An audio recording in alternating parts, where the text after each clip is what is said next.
nanonood si inay. At tinuturo yung kanyang mga lugar niya. Oh. Ayan, yung dati yung kanyang ginagamasan eh. Ito, meron ditong taniman ng luya.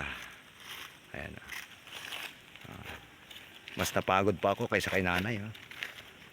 90 na yan pero ayun, maganda pa. Oh. Nalinisan na nanay. Oh. Ayun, oh. Linis yung lugar na yun. Oh. Tataniman yun. Ayan. Ayun oh, anahawan yun, di ba guys? Daming anahaw. Oh.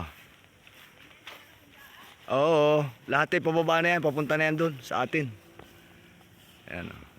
Ito yung tinatawag na bundok tralala. Kasi kaya ito yung bundok tralala. Pag nakapunta ka dito, lagi mo itong maalala. Dahil sa hirap na dinaanan mo. Ayan ah, dating ito'y kalsada, ngayon na wash out na ng baha. Ayan, ah, diba? Giba. Ayan, pababa na dito. Dati nakamotor ako, pasok ako dito.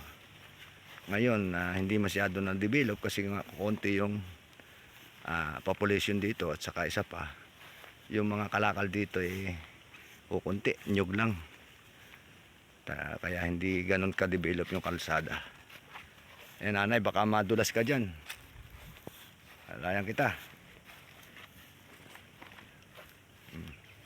Bangin na ito. Oh. Doon sa damo, daan sa damo. Yung pahinga muna.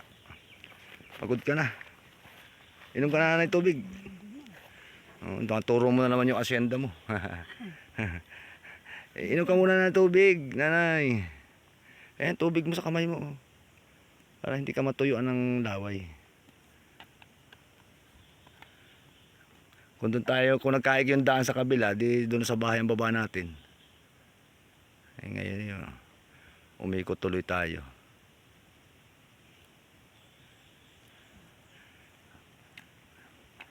Malupit ang challenge kay nanay. 90 na pero grabing bundok pa yung dinadaanan. Dadaanan pa nito hanggang dito. Alalayan ko siya dito. Yun guys, dito muna tayo. Hanggang dito muna. Dahil alalayan ko si nanay.